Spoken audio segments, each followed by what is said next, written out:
Chers auditeurs de la vérité pour notre temps, bonjour. Nous espérons que vous allez bien par la grâce de Dieu et que vous êtes fin prêts afin que nous puissions poursuivre notre cycle d'études sur le sanctuaire. Lors de notre précédente étude intitulée 1844, Doctrine adventiste ou vérité biblique, nous avons parcouru les chapitres 7, 8, 9, 11 et 12 du livre de Daniel.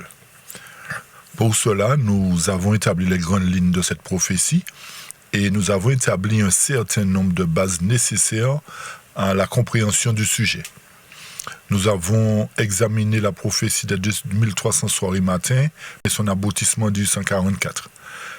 Mais cette conclusion que nous avons émise doit reposer en quelque sorte sur un point de départ essentiel, qui est 457 avant Jésus-Christ. Et c'est aussi là que les critiques se concentrent. Pourquoi ? Parce que commencer le calcul en 457, il nous faut nous poser la question, est-ce que cette date a-t-elle été choisie par les adventistes simplement pour parvenir à 1844 ou est-ce qu'elle constitue réellement la clé chronologique donnée par la prophétie de Daniel elle-même ? Et c'est ce à quoi nous allons répondre aujourd'hui. Ok ? Donc, nous allons beaucoup plus loin encore et nous entrerons dans des détails supplémentaires que nous n'avons pas encore examinés et nous irons pas à pas en nous appuyant non sur une interprétation humaine ou sur une tradition religieuse quelconque, mais nous allons analyser attentivement chaque phrase, chaque expression et chaque détail du texte biblique, afin de pouvoir faire toute la lumière, une fois pour toutes, sur ce sujet particulièrement controversé, chers amis.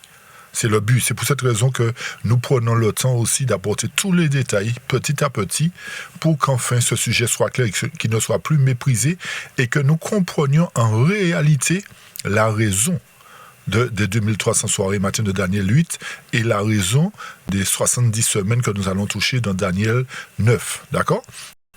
Je pense que vous l'avez compris que notre objectif n'est pas de défendre une doctrine simplement parce qu'elle est enseignée par une église. Non. Mais il nous faut nous poser des questions, chers amis, et des questions essentielles. Que dit réellement la Bible ? Nous devons prendre la Bible et l'analyser, ne pas prendre la Bible, comme on le dit souvent, prendre un texte hors de son contexte et en faire un prétexte, ou encore prendre un texte et puis tordre le sens. Vous voyez ce que je veux dire ? C'est pour cette raison que nous vous invitons à suivre attentivement cette étude jusqu'au bout. Pour ceux qui n'ont pas encore écouté les premières études, réécoutez-les. Et si ce travail que nous faisons vous aide à mieux comprendre les prophéties bibliques, n'hésitez pas à partager cette vidéo et à vous abonner à la chaîne et à laisser un j'aime. C'est très important pour nous. D'accord, chers amis ? Et pour ceux qui veulent nous rejoindre d'une manière particulière pour nos études du sabbat, n'hésitez pas à le faire. Contactez-nous sur l'adresse mail lavéritépournotretemps@gmail.com et nous vous donnerons le lien de connexion qu'il faut. D'accord ? Donc, comme je le disais, n'oubliez pas de partager, de liker, afin que cette étude puisse également atteindre d'autres personnes. Si elle vous a fait du bien, partagez-la. Ok ? Donc, nous allons maintenant examiner cette étude intitulée cette fois-ci 457 avant Jésus-Christ, calcul adventiste ou clé prophétique de Daniel. Avant tout, je vais, comme d'habitude, vous demander à prendre la position avec moi pour la prière, pour invoquer la présence de Dieu qui nous accorde le Saint-Esprit, l'Esprit qui doit nous conduire dans toute la vérité. D'accord ? Prenons la position. Notre Père qui est aux cieux, nous voilà devant toi prosternés pour te remercier déjà pour tes bienfaits, ta bonté envers nous. Père éternel, nous te demandons pardon pour nos transgressions et nous réclamons à cet instant l'esprit de vérité qui nous conduise dans la vérité, qu'il ouvre notre intelligence, qu'il touche les cœurs de tout un chacun et que désormais nous puissions marcher seulement dans la vérité et rien que la vérité. Pardonne notre ignorance, pardonne nos mauvais choix, Seigneur, car tu dis que tu tiens compte des temps d'ignorance. Alors ramène ce que tu dois ramener à toi, Seigneur, à travers la vérité et que ton œuvre puisse grandir. Au nom de Jésus, je t'ai prié pour ta gloire. Amen. Amen. Très bien. Donc, 457 avant Jésus-Christ, calcul adventiste ou clé prophétique de Daniel. Nous y répondrons maintenant, chers amis. Donc, entrons dans le vif du sujet pour déterminer le véritable point de départ de la prophétie de Daniel 9, versets 23 à 27. Et pour cela, il ne suffit pas de trouver un décret qui parle de Jérusalem parce qu'il semble correspondre à un verset particulier, hein? D'accord? Le véritable point de départ doit permettre de faire correspondre tous les éléments chronologiques donnés par la prophétie. Il doit répondre à plusieurs exigences, qui sont les suivantes. C'est-à-dire, partir d'un ordre concernant la restauration de Jérusalem, ça c'est une chose. Deuxièmement, conduire les 69 semaines jusqu'à l'époque du Messie. Troisièmement, permettre que loin soit retranché après les 69 semaines. Quatrièmement, maintenir la cohérence des 70 semaines. Ensuite, s'intégrer à la prophétie des 2300 soirs et matins. Et ensuite, laisser également une place cohérente aux 1260, 1290 et 1335 jours. OK? Donc, autrement dit, comme je l'ai écrit sur la diapo, il ne faut pas chercher une date qui fonctionne seulement avec un verset, mais il faut chercher la chronologie qui fait fonctionner l'ensemble. D'accord? C'est très important. OK? Donc, quel est le point de départ qui fait réellement fonctionner la prophétie de 2300 soirs et matins? Daniel nous donne un critère extrêmement précis, chers amis. Et ce critère, nous le trouvons dans Daniel 9, versets 23 à 27. Nous lisons ce qui suit. Dès le début de tes supplications, l'ordre a été donné et je suis venu pour te l'annoncer car tu es très aimé. Comprends donc cette affaire et médite cette vision. Verset 24.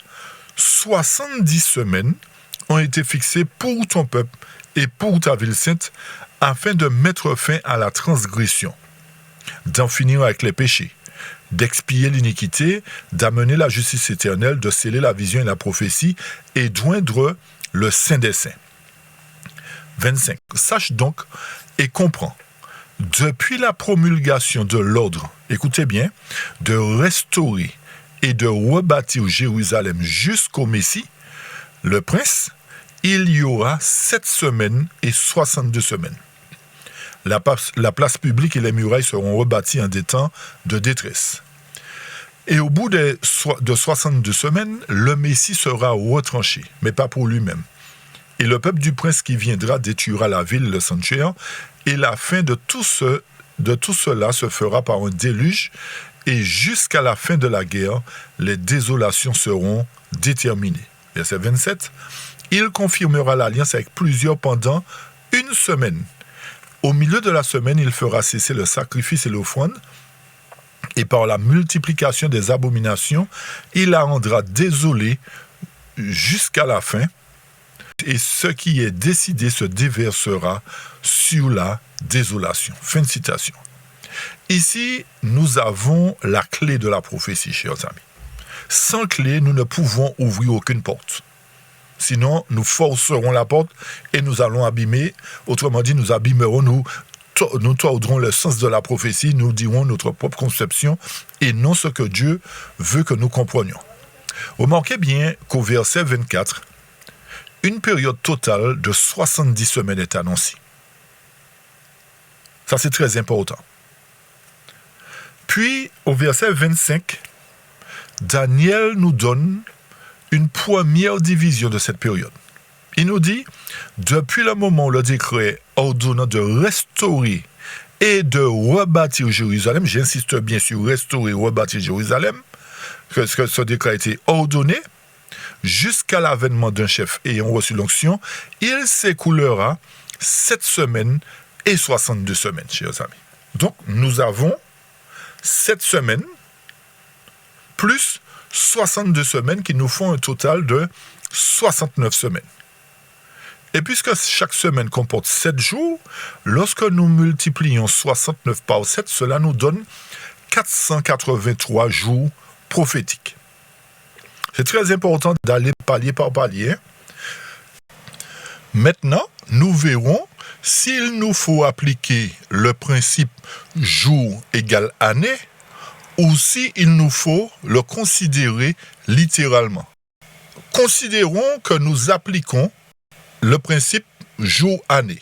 Cela équivaut à 483 années. Je dis bien si nous l'appliquons. Nous verrons dans quelques instants si nous appliquons le principe littéral, combien de jours et d'années cela va nous donner et particulièrement, est-ce que cela va aboutir au oin, ce qui est mentionné dans Daniel 9. D'accord? C'est très important. Donc, l'un ou l'autre doit nous amener forcément à loin. C'est pour cette raison que nous ferons le test pour savoir lequel, s'il faut considérer principe jour-année ou s'il faut considérer les 483 jours littéralement. D'accord? C'est très important. Très bien. Donc, comme nous avons dit, cette semaine, 62 semaines qui nous donnent un total de 69 semaines ou encore 483 jours ou 483 années. Comme nous avons dit, si nous appliquons le principe jour-année. OK, chers amis? Très bien. Donc, lorsque nous relisons les versets 25 à 27, c'est là que le texte devient extrêmement intéressant. Parce que Daniel nous donne non seulement une durée, mais il nous donne également l'événement auquel cette durée doit aboutir. Et c'est ce qui est capital. D'accord? Ces 483 jours ou années doivent nous conduire jusqu'à loin, c'est-à-dire au Messie. Donc, c'est la prophétie elle-même qui nous fournit le moyen de contrôler notre point de départ, n'est-ce pas? Autrement dit, c'est elle qui nous fournit la clé, comme j'ai dit tout à l'heure. Donc, il doit y avoir un décret à prendre en compte, 69 semaines à prendre en compte, et qui doivent aboutir au Messie. Si nous ne faisons pas cette démarche, si nous ne prenons pas en compte ce principe, nous serons à côté de l'évidence. OK? Autrement dit, si le décret que nous choisissons ne nous conduit pas au Messie au terme des 69 semaines, alors quelque chose ne fonctionne pas dans notre point de départ, chers amis. Vous avez bien compris? Si le décret que nous choisissons ne conduit pas au Messie au terme des 69 semaines, il y a un sérieux problème. Autrement dit, nous ne pouvons pas choisir arbitrairement n'importe quel décret. Le décret retenu doit répondre à deux critères essentiels. Premièrement, il doit correspondre à l'ordre de restaurer et de rebâtir Jérusalem, pas seulement rebâtir, mais restaurer et rebâtir, d'après le verset 25 de Daniel 9. Et deuxièmement, en comptant 483 années à partir de ce décret, nous devons arriver à l'époque de l'apparition du Messie. C'est capital. Sinon, ça ne sert à rien tout ça. Donc, vous avez bien compris que si le point de départ est incorrect, toute la chronologie qui en découle sera nécessairement décalée. Et rappelez-vous que Daniel 9, 25 nous indique précisément l'événement que nous devons rechercher. Donc, notre démarche consiste à rechercher quel décret correspond réellement à cette description et conduit 483 jours ou années plus tard jusqu'au Messie. Mais c'est là que nous verrons qu'il y a eu plusieurs décrets, chers amis, concernant les Juifs, Jérusalem ou le Temple, qui ont été promulgués. Et c'est pour cette raison que dans cette démarche, nous examinerons chaque décret successivement. Arrêtons-nous un bref instant sur une partie du verset 25, qui nous parle de la promulgation ou de l'ordre de restaurer, de rebâtir Jérusalem. Il nous faut nous poser la question lorsque nous lisons, chers amis. À quoi correspond restaurer? Pourquoi restaurer? Restaurer quoi? C'est ça le point important. Pouvez-vous restaurer quelque chose qui est complètement détruit?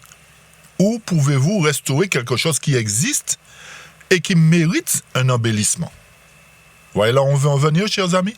Donc, il nous faut vraiment entrer en profondeur, analyser mot par mot, phrase par phrase, pour enfin déterminer quel est le vrai décret, le bon décret en réalité. D'accord? Donc, analysez, réfléchissez là-dessus. Pourquoi c'est l'ordre de restaurer et de rebâtir? Restaurer quoi? D'accord? Et à partir de cela, cette réflexion va nous amener à analyser correctement tous les décrets pour savoir où il est fait mention de restaurer et quoi restaurer véritablement. D'accord? C'est très important. Maintenant, voyons si le fait de considérer littéralement les 483 jours sont corrects. Analysons. Si nous prenons 483 jours littéraux, cela représente environ 1 an et 4 mois, chers amis. Mais réfléchissons bien. Hein? S'il faut le prendre au sens littéral, 483 jours littéral, ça nous revient à 1 an et 4 mois.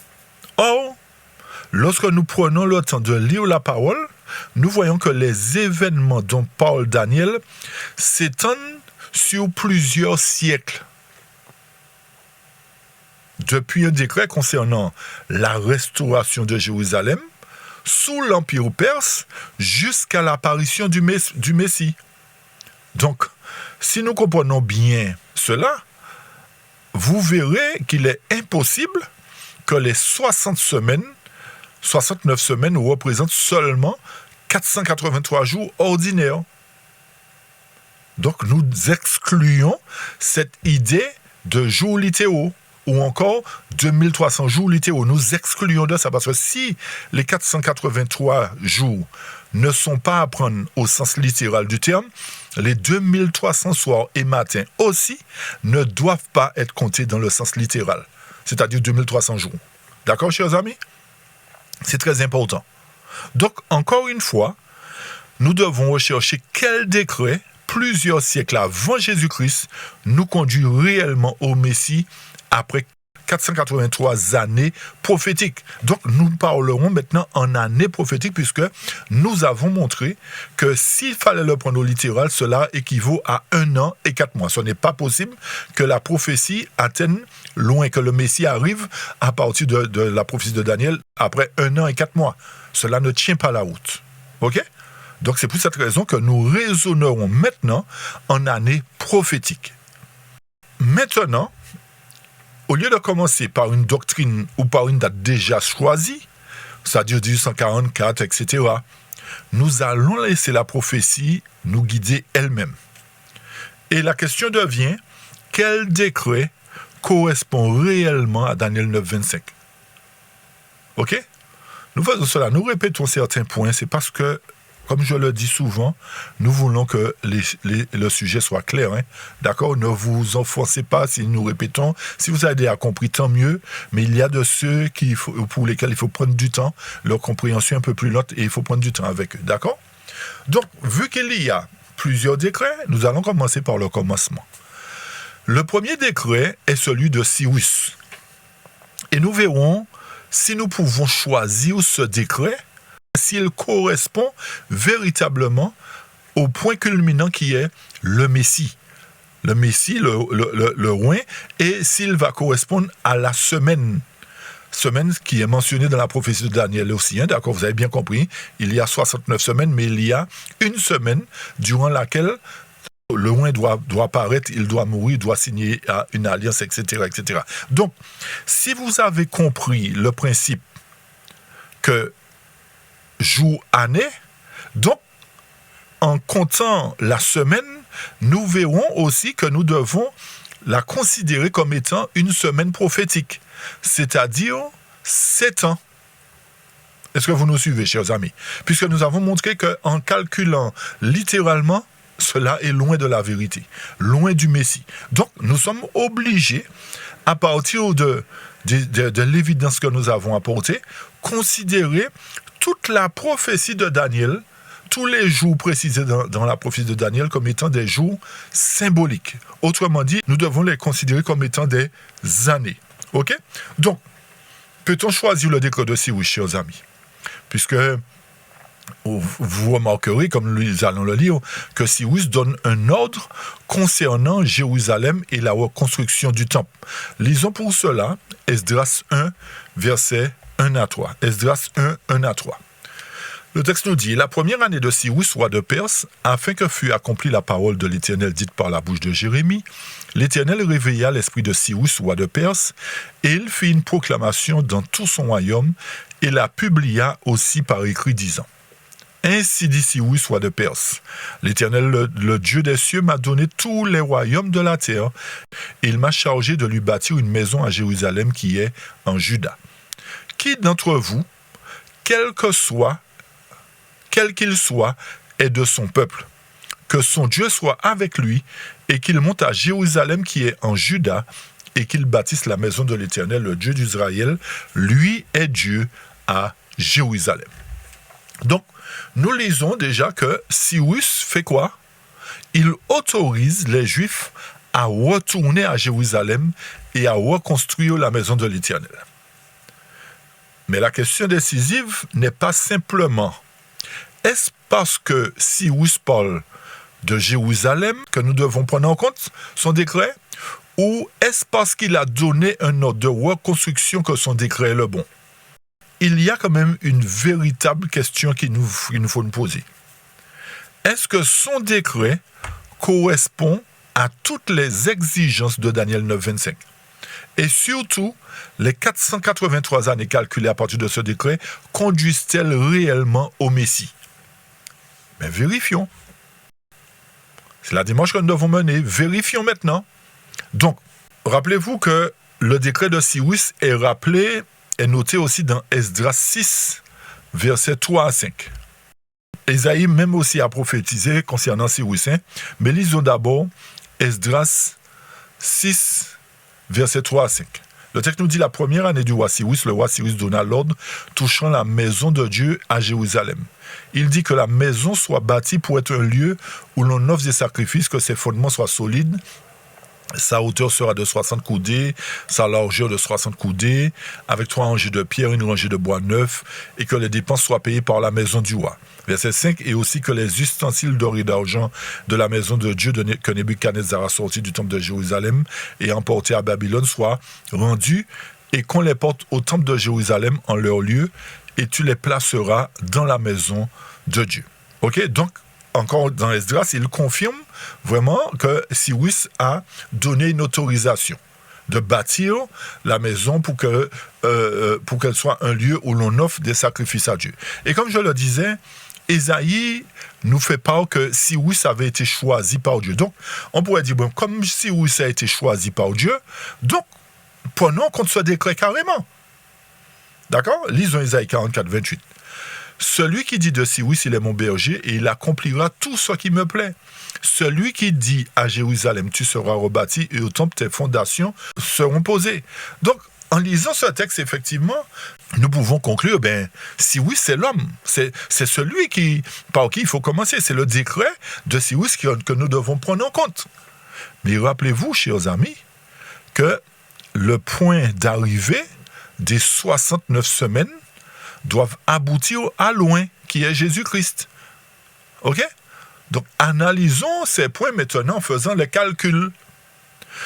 Le décret de Cyrus se situe à quelle période, chers amis? Notez bien ce que nous disons. Le décret de Cyrus se situe vers 538 à 537 avant Jésus-Christ. Si nous ajoutons les 483 années prophétiques, nous arrivons à quelle période?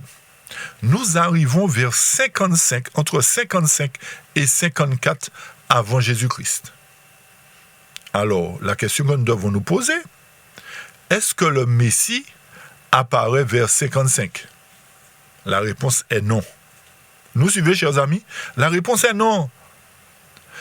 Pourquoi? Parce que Jésus n'est même pas encore né.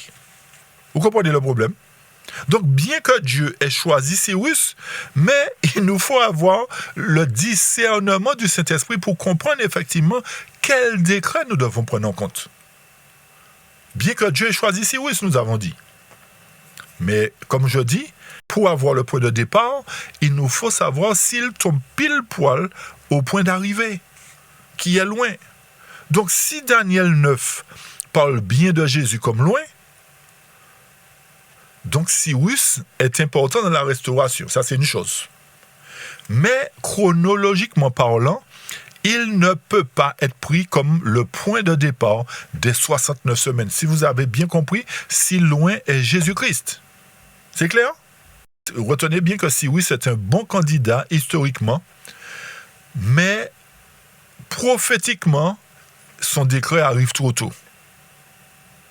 Pourquoi? Parce que la chronologie ne nous conduit pas au Messie. Donc, le décret de Cyrus n'est pas valable. Ça, c'est une chose. Donc, nous éliminons déjà Cyrus. OK? Quand on dit nous les éliminons, nous ne l'éliminons pas complètement. Hein, vous avez bien compris ce que nous faisons. Hein, OK? Donc, maintenant, poursuivons avec le deuxième candidat qui est Darius, puisqu'il y a plusieurs décrets. Alors, pouvons-nous choisir Darius puisque Cyrus n'a pas fait l'affaire? Que fait Darius? Lisons maintenant ce qu'il fit de Esdras 6, versets 1 à 12 premièrement. Alors le roi Darius fit un édit, on l'en chercha dans la maison des rouleaux où étaient déposés les trésors à Babylone.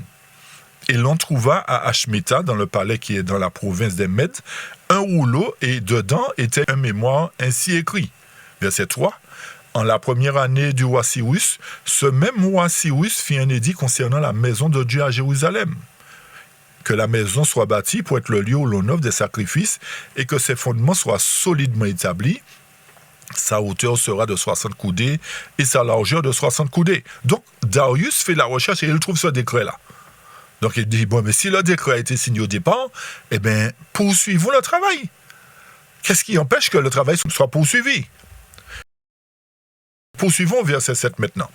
Il dit pour cela, dans Esdras 6, verset 7 à 12, « Laissez tranquilles les travaux de cette maison de Dieu.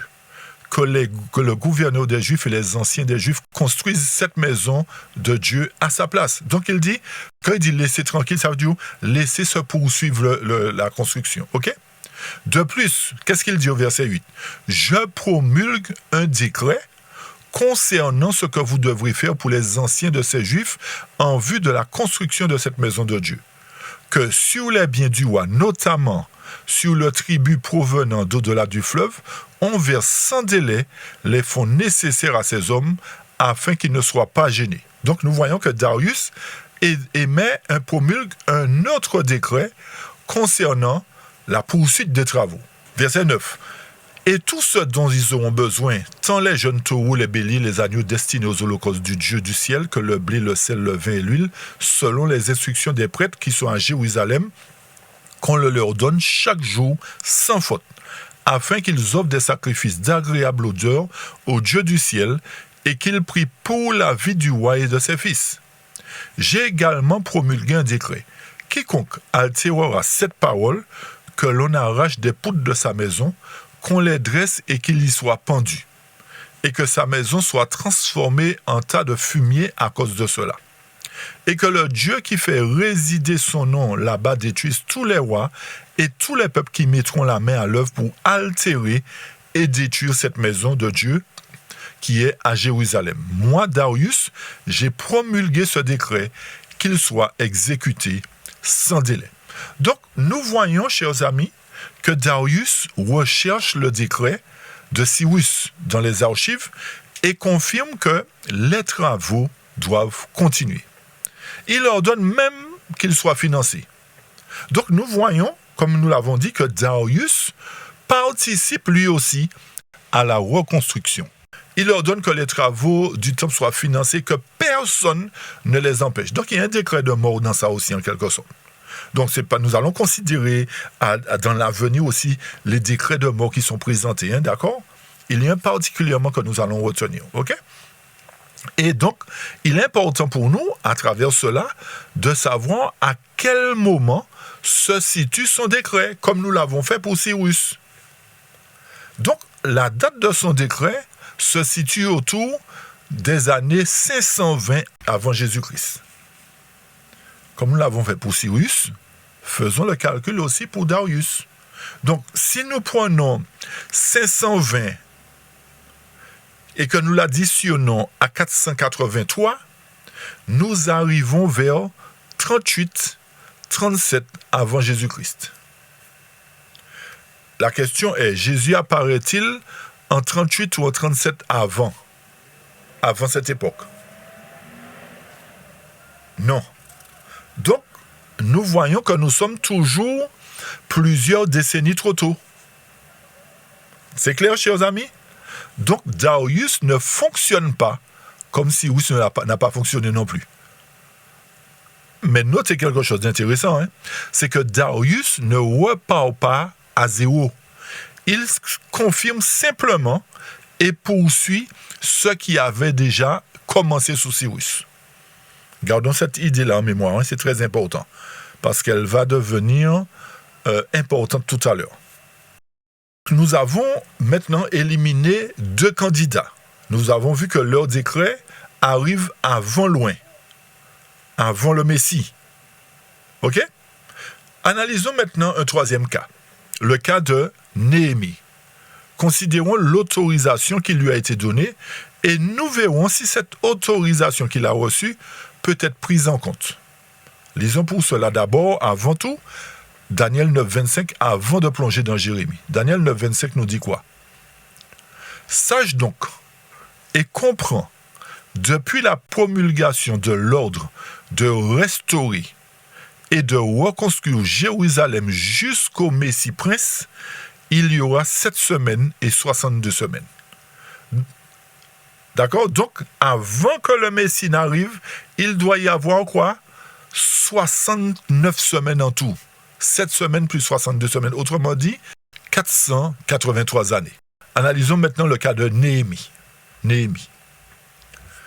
Si nous partons de cette autorisation qui lui a été donnée, est-ce que nous pourrons, lui, le choisir? Est-ce qu'il va faire l'affaire? Est-ce que l'autorisation qu'il a menée va nous mener jusqu'à loin, jusqu'au Messie? Néhémie peut paraître convaincant, chers amis. Le candidat Néhémie peut paraître le plus convaincant au premier regard. Pourquoi? Parce que, en lisant Néhémie 2, déjà, versets 1 à 7, 1 à 5 et verset 17, nous verrons qu'il est fait mention de reconstruire la ville. Lisons avant tout. Il arriva au mois de Nissan, la 20e année du règne du roi Artaxerxès, que du vin fut présenté devant lui. Je pris donc le vin et le tendis au roi. Or, je ne m'étais jamais auparavant montré triste en sa présence. Et je dis au roi, si cela te plaît, ô roi, et si ton serviteur a trouvé grâce à tes yeux, envoie-moi en Juda vers la ville où se trouvent les sépulcres de mes pères, afin que je la rebâtisse. Alors nous lisons maintenant le verset 17, où Jérémie s'adresse au peuple, d'accord? Alors je leur dis, vous voyez la détresse dans laquelle nous sommes, comment Jérusalem est en ruine et ses portes brûlées par le feu. Venez et reconstruisons quoi? La muraille de Jérusalem, afin que nous ne soyons plus un objet d'opprobre. Et remarquez bien que, au verset 5, il dit au roi, envoie-moi à Juda, vers quoi? Vers la ville des sépulcres de mon père, afin que je rebâtisse les murailles de Jérusalem. Particulièrement au verset 17. Donc, si nous nous arrêtons seulement au mot employé, nous pourrions dire, il s'agit de Jérémie, de Néhémie. Pourquoi? Parce qu'il parle de la ville, il parle de la muraille, donc il parle automatiquement de reconstruction. Mais remarquez bien que Daniel ne donne pas seulement une phrase, Daniel nous donne également une durée et nous dit en quelle année reçoit cette directive. Donc, si nous devons considérer Néhémie, faisons le même test que nous avons fait avec les 2 rois précédents. Donc nous voyons que là, c'est Artaxerxès qui a émis ce décret à Jérémie, qui a donné à Jérémie cette autorisation, d'accord?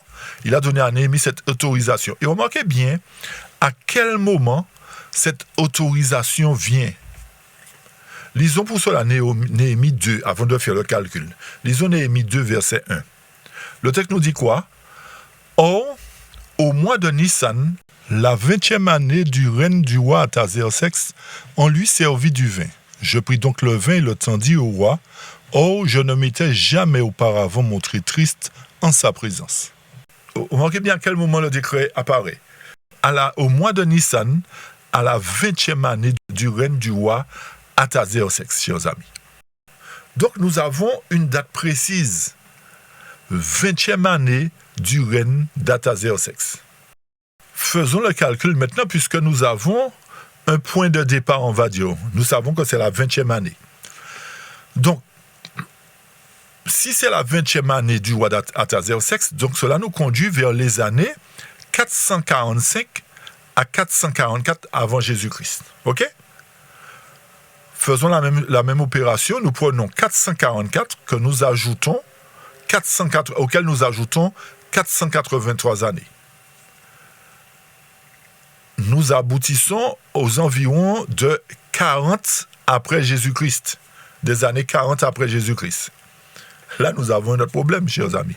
Les deux arrivaient avant, cette date arrive après. Vous comprenez la situation? Donc, nous nous trouvons un véritable problème.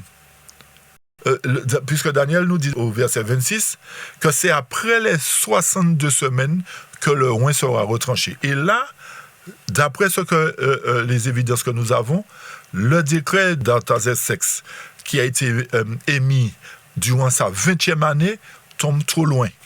Pourquoi? Parce qu'à cette période-là, Jésus a déjà été crucifié. Vous comprenez le problème? Si nous prenons ce point de départ 445-444, Jésus a déjà été crucifié, le loin est déjà passé, etc. Donc, posez-vous encore la question, comment la prophétie pourrait-elle conduire jusqu'à loin en l'an 40 si loin le Christ a déjà été retranché auparavant? Nous voyons encore une fois que cela ne fonctionne pas. Sa date arrive trop tard. Donc, 3 autorisations, mais aucune ne correspond à loin, chers amis. Donc, reste-t-il encore une autre autorisation? Eh bien, c'est ce que nous allons voir. C'est ce que nous allons voir. Donc, parmi ces 3 autorisations figure notamment celle accordée par Artaxerxès à Néhémie.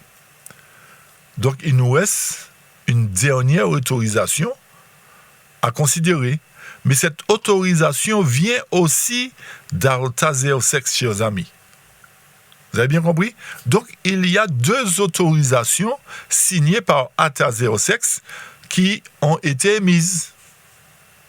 Et nous devons prendre la bonne autorisation d'Artaxerxès. Puisque les 2 précédentes, on va dire les 3, c'est-à-dire Cyrus Darius, ne correspondent pas, ni celle où la 20e année d'Artaxerxès ne correspond. Donc, forcément, s'agissant de la dernière autorisation, elle doit certainement correspondre. Elle doit correspondre aux critères précis indiqués par la prophétie. Et nous verrons qu'au cours de ce cycle d'études, qu'il y a un point particulier à retenir. Que bien que l'histoire fasse apparaître 4 interventions ou 4 autorisations royales, seules 3 devront finalement être retenues dans le parallèle prophétique. Pourquoi? Car elles correspondent dans l'antitype à 3 messages considérés dans leur globalité. Et c'est ce que beaucoup n'ont pas compris, chers amis. Donc, ils vont chercher midi à 14h, oui, c'est celui-là, c'est celui-là, sans tenir compte particulièrement du Messie qui doit venir, qui doit être retranché. OK? Donc, retenons bien ce que nous avons dit. Nous n'allons pas répéter, mais vous allez réécouter l'étude. Considérons maintenant l'autre décret d'Artaxerxès. Artaxerxès, dans Esdras 7, versets 7 à 8, donne une autorité beaucoup plus large, chers amis. Et là, nous apprenons quoi?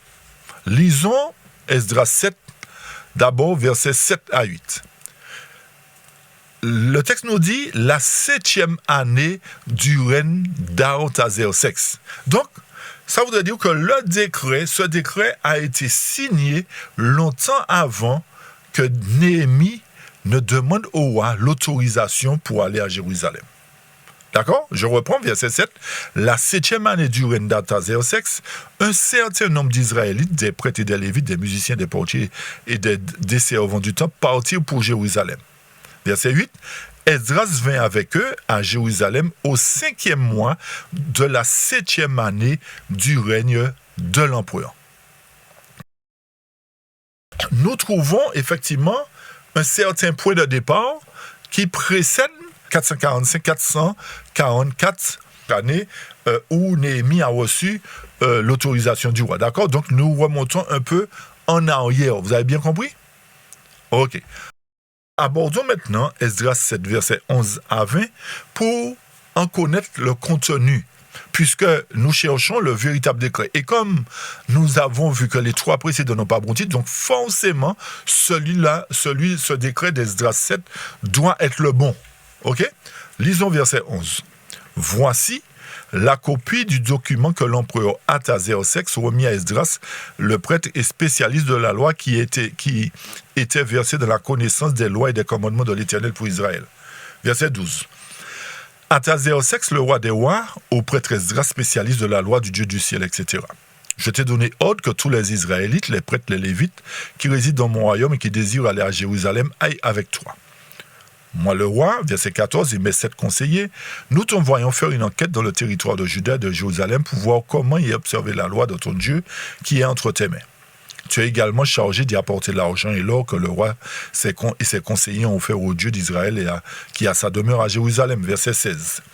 Tu emporteras aussi tout l'argent et l'or que tu auras collecté dans toutes les provinces de Babylone et les dons volontaires faits par le peuple et les prêtres pour le temple de leur Dieu qui est à Jérusalem. Avec cet argent, verset 17, tu auras soin de faire quoi? D'acheter là-bas des taureaux, des béliers, des agneaux avec les offrandes de céréales et de vin qui doivent les accompagner et tu les offriras sur l'autel du temple de votre Dieu à Jérusalem. Quant au reste de l'argent et de l'or, vous en ferez ce que toi et tes compatriotes jugerez bon de faire, conformément à la volonté de votre Dieu. Tu déposeras devant le Dieu de Jérusalem les ustensiles du culte qui te seront remis pour le service du temple de ton Dieu. Concernant les autres dépenses qu'il te sera nécessaire d'effectuer pour le temple de ton Dieu, tu les feras payer par la trésorerie royale. Donc, nous voyons vraiment que les rois de cette époque-là, les rois des Mèdes et des Perses, chers amis, étaient de bons rois en quelque sorte, parce qu'ils ont permis la reconstruction, le rétablissement de la maison de Dieu. Ils ont tout fait pour que cette maison soit érigée en réalité. Rappelez-vous que les rois des Mèdes et des Perses représentent l'Iran d'aujourd'hui, chers amis. Poursuivons au verset 21 à 27. Donc, à partir du verset 11 à 20, nous avons vu que le roi a donné des ordres à Esdras. Le roi lui a ordonné que tous les Israélites, les prêtres qui désirent aller à Jérusalem, soient prêts et fassent ce qu'il faut pour que le sacerdoce soit repris en main, etc. D'accord? Ok, il lui a donné de l'argent, etc. Mais regardons ce que les versets 21 à 27 nous disent. Toujours Esdras 7, cette fois-ci, versets 21 à 25. Il dit, moi l'empereur Artaxerxès, je donne l'ordre à tous les trésoriers de la province de l'ouest de l'Euphrate de faire exactement tout ce que le prêtre Esdras, spécialiste de la loi de Dieu du ciel, vous demandera. Jusqu'à conquérir de 3500 kg d'argent, 45 000 litres de blé, 4500 litres de vin, 4500 litres d'huile de sel à volonté. On se conformera scrupuleusement à tout ce qui est ordonné par le Dieu du ciel pour qu'il ne se mette pas en colère contre mon empire et contre mes descendants. Enfin, nous vous notifions qu'il n'est permis de prélever ni taxe pour ni impôt ni droit de péage sur aucun des prêtres, des lévites, des musiciens, des portiers, des servants et des serviteurs du temple. Quant à toi, Esdras, verset 25, nomme conformément aux sages instructions de la loi de ton Dieu que tu possèdes des juges, des magistrats chargés de rendre la justice à tous ceux qui sont dans la province de l'ouest de l'Euphrate, connaissant les lois de ton Dieu. Quant à ceux qui ne les connaissent pas, tu les feras connaître. Tous ceux qui n'observent pas exactement la loi de ton Dieu et la loi de l'empereur seront condamnés soit à la peine capitale, soit à l'exil, soit à la confiscation de leurs biens, soit à l'emprisonnement. Donc nous voyons un décret de mort ici, là. D'accord aussi, c'est très important. Donc, et comme nous avons dit, nous allons revenir dessus ultérieurement. Il dit au verset 27, « Loué soit l'Éternel, le Dieu de nos ancêtres, qui a disposé l'empereur à donner une telle splendeur au temple de l'Éternel à Jérusalem. » Mais, chers amis, ici, il y a un point important qu'il faut relever. Qu'avez-vous constaté en lisant attentivement Esdras chapitre 7? Avez-vous remarqué quelque chose? Dans le décret d'Artaxerxès, rapporté dans Esdras 7, 11 à 26, il n'est pas dit explicitement « reconstruisez les murailles de Jérusalem » ou « rebâtissez la ville ». D'accord? Mais certains pourraient peut-être objecter et dire dans ce cas, comment ce décret pourrait-il correspondre à Daniel 9, 25, qui parle de restaurer, de rebâtir Jérusalem? Mais c'est justement là que nous devons regarder ce que contient réellement ce décret, chers amis. OK? Donc, dans Esdras 7, 25 à 26, Esdras reçoit l'autorité de faire quoi? D'établir des magistrats, d'établir des juges, d'enseigner la loi et de faire respecter la loi. Et même d'appliquer des sanctions contre ceux qui refuseraient de s'y soumettre. Et c'est là que nous voyons une différence très importante. Et nous devons réfléchir justement et nous poser la question, est-ce qu'il était fait mention simplement de réparer le temple ou de reconstruire le temple? Non. Nous sommes là devant quelque chose de beaucoup plus large que cela, chers amis. Nous assistons en réalité au rétablissement d'une communauté organisée avec son administration, sa justice, ses lois et son organisation religieuse. Et c'est précisément pour cela que je considère cette étape comme décisive. Nous ne sommes pas là seulement devant des pierres à ériger, mais nous sommes devant la restauration de Jérusalem comme communauté organisée. Et c'est ça qui est très important. Donc vous comprenez maintenant pourquoi, depuis le début, j'insiste sur les mots employés dans Daniel 9, 25. Le texte ne nous dit pas seulement bâtir Jérusalem, mais le texte nous parle de restaurer et rebâtir Jérusalem. Donc, il faut faire attention à ne pas nous arrêter simplement ou uniquement sur des mots comme construire ou rebâtir, muraille, etc. Il faut nous demander également qu'est-ce qui devait être restauré ou rétabli. Et c'est Esdras 7, justement, qui nous apporte cet élément de réponse. Donc, ce n'est pas un temple seulement, ce n'est pas une muraille seulement qui doit être rétablie, rebâtie, ce n'est pas une ville faite de maisons de pierre, etc. Mais il fallait rétablir l'organisation civile, judiciaire et religieuse du peuple qui avait été détruite profondément par la conquête babylonienne et l'exil.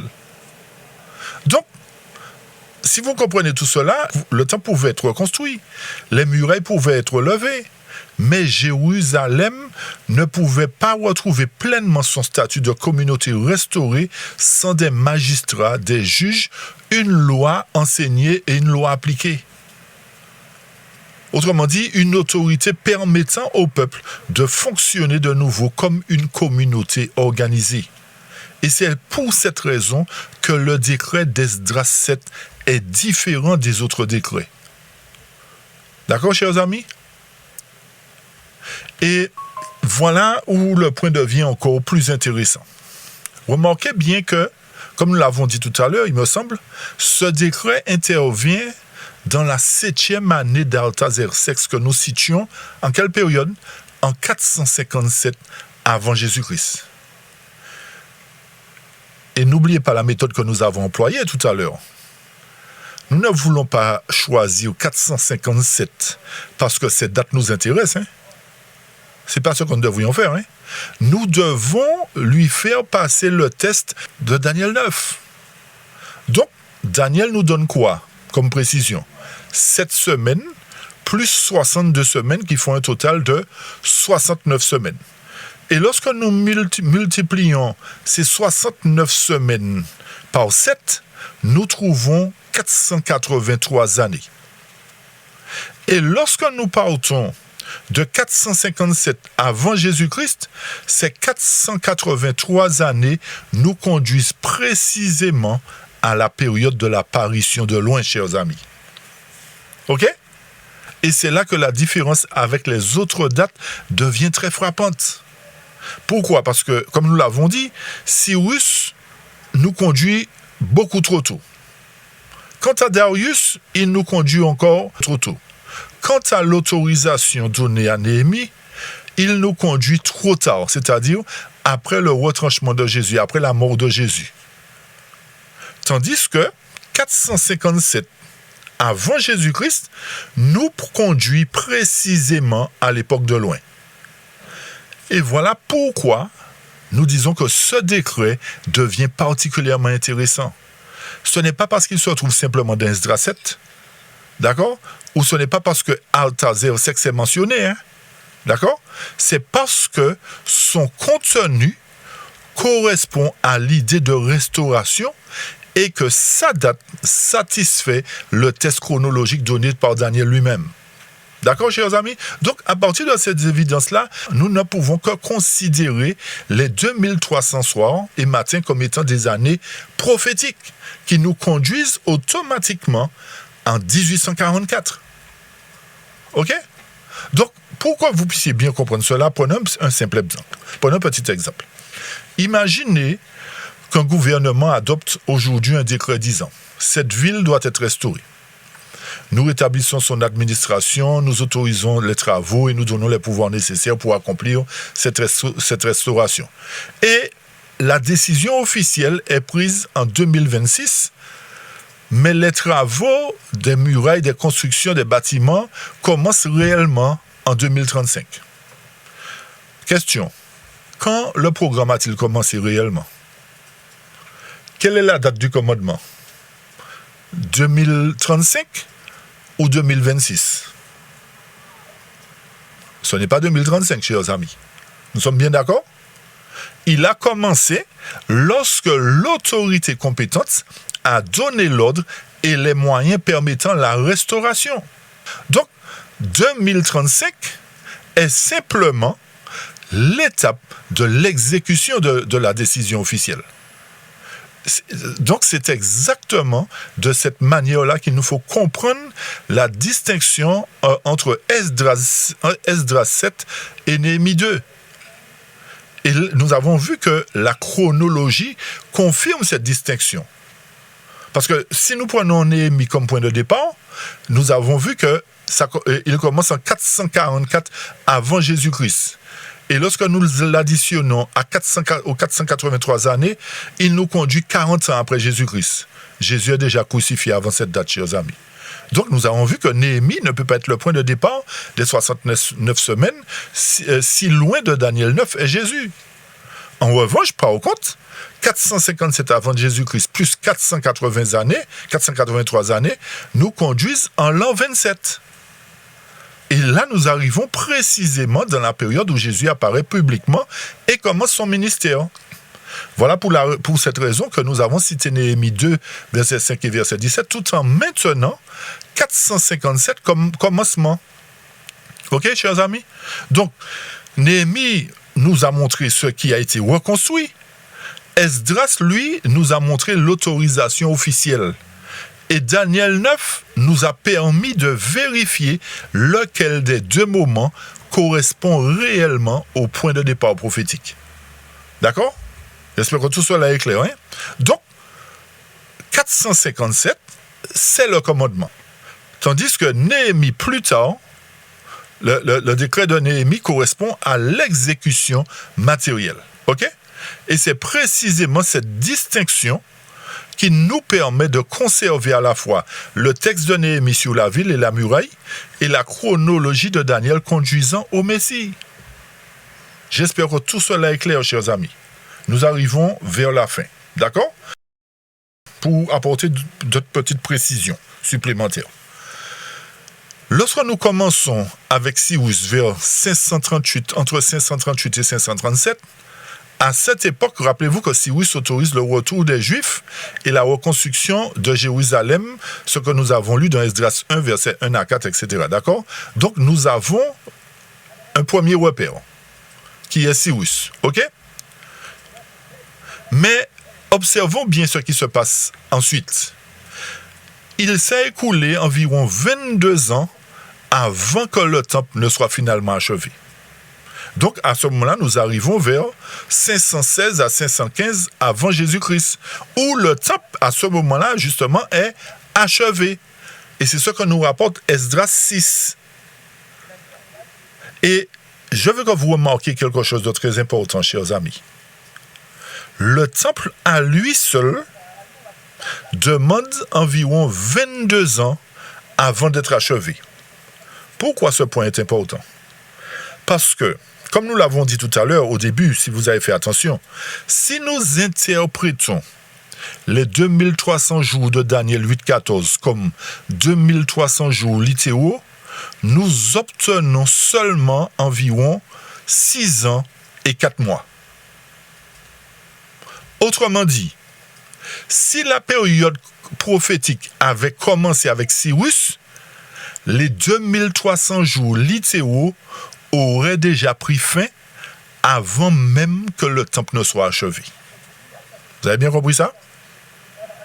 6 ans et quelques mois ne peuvent pas suffire pour parcourir les 22 premières années de cette restauration. Ça ne tient pas la route.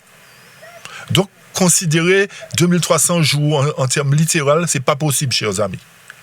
Et lorsque nous avons continué le processus, parce qu'il ne s'arrête pas là, après l'achèvement du temple, il y a eu environ 59 années supplémentaires qui vont s'écouler encore. Et là, nous arrivons à 457 au décret d'Artaxerxès qu'il a donné à Esdras. Ce que nous avons lu dans Esdras 7, versets 11, 26, 27, etc. Donc, la restauration prend maintenant une dimension beaucoup plus large. Nous avons vu qu'il ne s'agit pas seulement du temple, mais qu'il s'agissait là d'une restauration administrative, judiciaire et religieuse. Mais retenez bien que l'histoire ne s'arrête pas là jusqu'à présent. Il s'est écoulé 12 à 13 années à nouveau. Et c'est après ces 13 années que nous arrivons alors vers 445 à 444 avec Néhémie pour la reconstruction de la muraille particulièrement. Et c'est pour cette raison qu'il a dit au peuple, rappelez-vous, nous refaisons ce petit résumé avant de terminer, il a dit au peuple, venez, reconstruisons la muraille de Jérusalem. Relisez Néhémie 2, versets 5 et 17. Relisez. Donc, regardons maintenant toute la chronologie, chers amis. On refait un petit récapitulatif, ok? Brièvement. Donc, Cyrus, 538 à 537, début du processus. 22 ans qui s'est écoulé. D'accord, pour la reconstruction du temple. Le temple achevé entre 516 et 515. Il s'est écoulé 59 ans. Ensuite, Artaxerxès vient donner à Esdras l'autorisation de la restauration administrative. Suite à cela, il s'écoule 12 à 13 ans. Ok? Ensuite, Néhémie vient pour rebâtir le reste de la ville et la muraille. Donc, il s'écoule en totalité 93 ans, chers amis. Donc, nous voyons que 93 ans à côté de 2300 jours littéraux, ce n'est pas possible. Ce n'est pas possible. Ça fait 6 ans et 4 mois seulement, comme nous l'avons dit. OK? Donc, nous sommes obligés, que nous le voulions ou pas, que les hommes soient d'accord ou pas, nous sommes obligés de prendre le point de départ de 457 qui nous permet de tomber directement en l'an 27, chers amis. Précisément à la période où Jésus est publiquement manifesté et oint. Donc, voilà pourquoi 457 devient très important pour nous. Donc, nous ne choisissons pas, retenez bien ce que nous disons, nous ne choisissons pas, ou nous n'avons pas choisi 457 pour arriver à 1844. D'accord? Et c'est là le point le plus important de ce sujet que nous avons apporté aujourd'hui. Pour que vous puissiez bien comprendre. Nous n'avons pas, pour arriver à 1844, nous n'avons pas dit qu'il nous faut absolument 457. OK? Ce n'est pas ce raisonnement-là que nous avons eu. Nous avons fait exactement l'inverse. OK? Nous sommes posé la question, quel point de départ nous conduit au Messie comme Daniel l'a annoncé? Et c'est ça la démarche la plus importante. Quel point de départ? Nous avons vu que Cyrus, non. Darius, non. Néhémie, non. Artaxerxès, dans sa 7e année, oui. Donc, et nous avons vu que Daniel 9 a validé ce point de départ-là. Et c'est seulement après cela que nous pouvons nous poser la question, une deuxième question. Si ce point de départ est réellement celui de la prophétie, Nous devons savoir où conduit la période plus longue des 2300 soirs et matins de Daniel 8,14, chers amis. Et la réponse, c'est 1844. C'est clair ou pas, chers amis? OK? Automatiquement, ça tombe en 1844, que nous le voulions ou pas. Et c'est pour cette raison qu'à la suite de nos études, nous apporterons les autres éléments aussi importants qui nous permettront de confirmer qu'en 1844, qu'il y a eu bien eu un jugement qui a commencé. OK? Donc, rappelez-vous que nous ne sommes pas partis de 1844 pour trouver 457, mais nous sommes partis du Messie pour vérifier 457, et ensuite, nous avons poursuivi notre ligne prophétique. D'accord? Et c'est ça qu'il faut retenir. D'accord? Donc, pour terminer, chers amis, nous partons de 457, nous arrivons vers 27, vers l'an 27.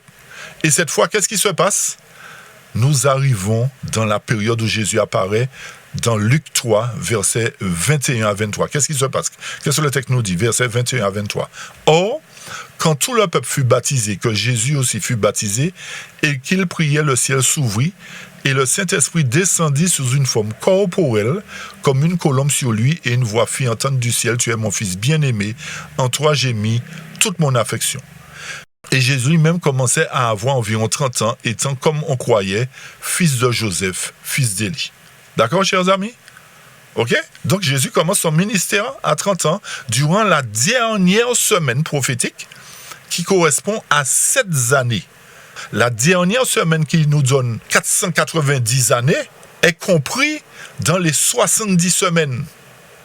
Vous avez bien compris, parce que rappelez-vous que Daniel 9 nous avait parlé au départ de 70 semaines.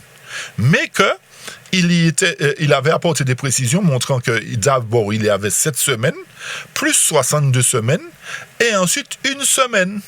Donc c'est durant la semaine prophétique qui équivaut à 7 ans que Jésus a accompli tout son ministère. C'est-à-dire que le roi a reçu le baptême, il a reçu l'onction. C'est là aussi qu'il a été retranché, et c'est là aussi où il a mis fin à la semaine qui était impartie aux Juifs pour accepter ou rejeter l'évangile, chers amis. Donc, voilà déjà mis en évidence, et juste avant, nous allons quand même lire un petit texte de Actes, et nous allons disons 2 textes avant de terminer, pour apporter les précisions supplémentaires. Rappelez-vous que notez bien que Actes 10, verset 37 nous dit quoi? Vous savez ce qui est arrivé dans toute la Judée, commençant depuis la Galilée après le baptême que Jean a prêché. Comment Dieu a oint du Saint-Esprit et de puissance Jésus de Nazareth, qui allait de lieu en lieu, faisant du bien et guérissant tous ceux qui étaient opprimés du diable, car Dieu était avec lui. Donc nous avons une confirmation que Christ a bien été oint. OK? Et pour terminer, comment comprenons-nous l'ensemble de ces décrets, chers amis? Si vous avez bien compris. Nous avons examiné Cyrus, Darius, Artaxerxès et Néhémie, et nous avons compris une chose essentielle. C'est que la restauration de Jérusalem ne s'est pas faite en un seul événement, mais elle s'est déroulée progressivement. D'accord? Et c'est ce que nous lisons comme dernier texte pour terminer. Esdras 6, verset 14, qui nous dit quoi? Et les anciens des Juifs bâtissaient, et ils prospéraient en leur entreprise par la prophétie de qui? D'Agé, le prophète, et de Zacharie, fils d'Iddo, et ils bâtissaient, et ils achevèrent selon l'ordre de Dieu, et selon l'ordre de qui?